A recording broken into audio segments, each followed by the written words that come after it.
الأيام.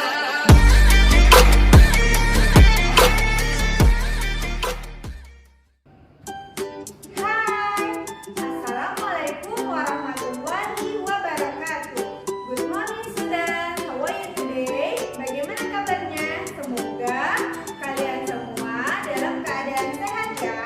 Bertemu lagi bersama Teacher Ika. Nah, kali ini kita akan belajar tema 3, peduli terhadap lingkungan hidup. Subtema 1, hewan dan tumbuhan di lingkungan rumahku, PB 3.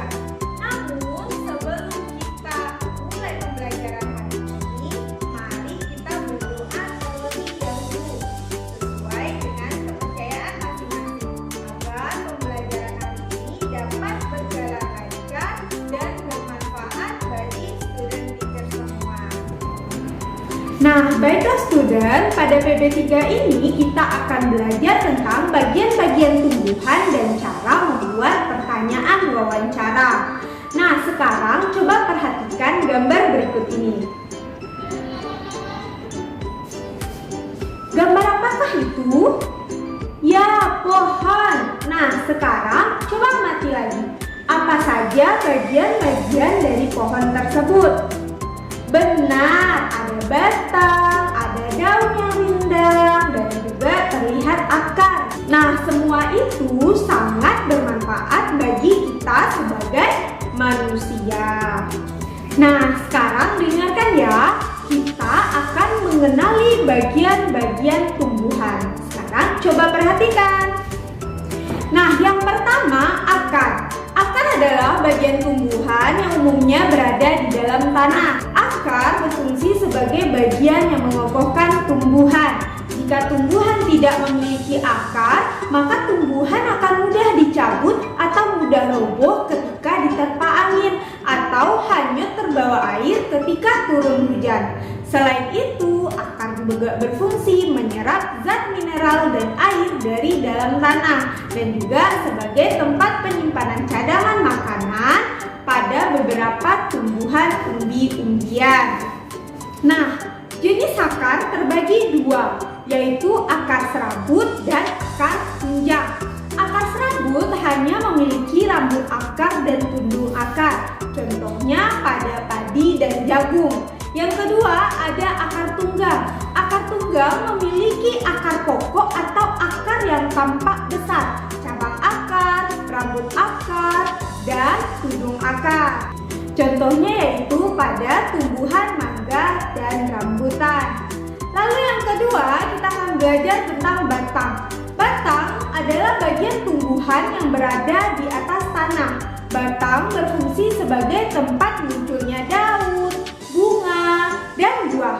Selain itu juga mengedarkan mineral dan air yang diserap oleh akar, serta zat makanan hasil fotosintesis dari daun diedarkan ke seluruh tubuh.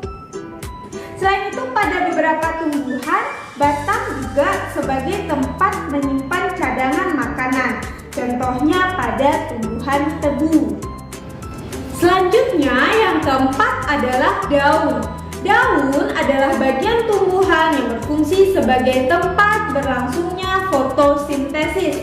Daun mengandung zat hijau daun yang disebut klorofil. Jenis daun berdasarkan tulang daunnya terbagi 4. Yang pertama, tulang daun menyirip, itu pada tumbuhan durian dan tumbuhan mangga.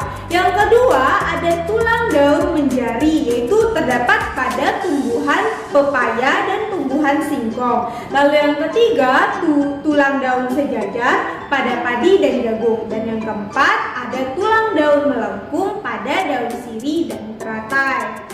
Lalu yang kelima ada bunga. Bunga adalah bagian tumbuhan yang berfungsi sebagai alat perkembangbiakan. Dalam bunga terdapat putik sebagai alat kelamin betina dan benang sari sebagai alat kelamin jantan. Lalu yang terakhir ada buah dan biji. Nah, kalian pasti sudah sering memakannya bukan? Jadi buah merupakan bagian tumbuhan hasil perkembangan bunga. Buah adalah bagian tumbuhan yang berfungsi melindungi biji serta cadangan makanan biji berkecambah. Contohnya buah mangga dan buah apel. Buah terdiri atas daging buah, biji, dan kulit buah. Nah, bagian yang kita makan biasanya itu adalah daging buah. Nah, sampai di sana student teacher paham ya? Jadi bagian-bagian tumbuhan itu ada akar, ada batang, ada daun, ada bunga, buah, dan biji. Nah, sekarang coba perhatikan gambar di samping. Pak Tony adalah seorang pedagang bunga.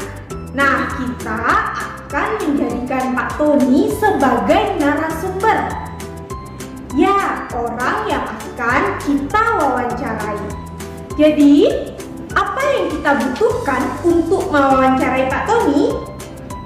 Benar, kita membutuhkan pertanyaan untuk mewawancarai Pak Tony. Pertanyaan pada saat wawancara bertujuan untuk menggali informasi secara rinci. Pertanyaan dibuat seperti pertanyaan pada umumnya. Berikut beberapa kata tanya beserta fungsinya. Nah, cara akan mengenalkan kepada kalian yaitu adik Simba. Tahu itu apa adik Simba? Apa, di mana, kapan, siapa, mengapa, dan bagaimana. Ditambah satu lagi yang ketinggalan, berapa. Nah, apa saja fungsinya? Sekarang coba perhatikan ya. Apa digunakan untuk menanyakan sesuatu baik berupa keadaan atau perbuatan yang berkaitan dengan isi atau inti bahasan. Contohnya, apa hewan yang Bapak pelihara? Yang kedua, di mana? Di mana berfungsi untuk menanyakan tempat kejadian peristiwa. Contohnya, di mana Bapak membeli makanan hewan? Yang ketiga, kapan? Berfungsi untuk menanyakan waktu kejadian peristiwa. Contohnya, kapan Bapak memberi makan hewan peliharaan Bapak? Yang keempat, siapa? Siapa berfungsi untuk menanyakan pelaku atau orang yang terlibat dalam kejadian. Contohnya, siapa yang memelihara hewan peliharaan Bapak? Yang kelima, mengapa? Mengapa berfungsi untuk menanyakan sebab terjadinya peristiwa. Contohnya, mengapa kandang hewan peliharaan Bapak harus dibersihkan secara teratur? Yang keenam, bagaimana? Bagaimana berfungsi untuk menanyakan keadaan atau proses terjadinya peristiwa. Contohnya, bagaimana cara Bapak membersihkan tubuh hewan peliharaan. Dan yang terakhir, berapa? Berapa berfungsi untuk menanyakan jumlah. Contoh pertanyaannya, berapa banyak hewan peliharaan Bapak? Nah, sekarang student teacher tahu ya cara membuat kalimat pertanyaan untuk wawancara, yaitu menggunakan kata tanya adik Simba. Apa, di mana, kapan, siapa, mengapa, bagaimana, dan berapa. Nanti student teacher akan menggunakan kata tanya tersebut untuk mewawancarai Pak Tony. Nah, sekian pembelajaran kita hari ini. Semoga student teacher semua mengerti ya. Jangan lupa nanti dikerjakan tugas LKPD yang akan teacher bagikan. Assalamualaikum warahmatullahi